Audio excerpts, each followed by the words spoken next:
You ask Tiger to solve. This deals with linear equations with one unknown.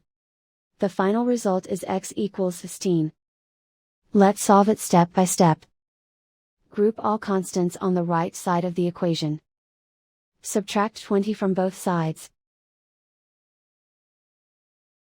Group like terms.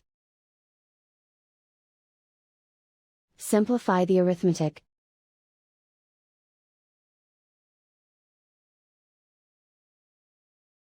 Isolate the x. Multiply both sides by inverse fraction 4 over -1.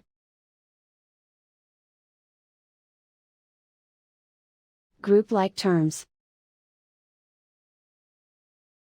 Multiply the coefficients. Simplify the arithmetic.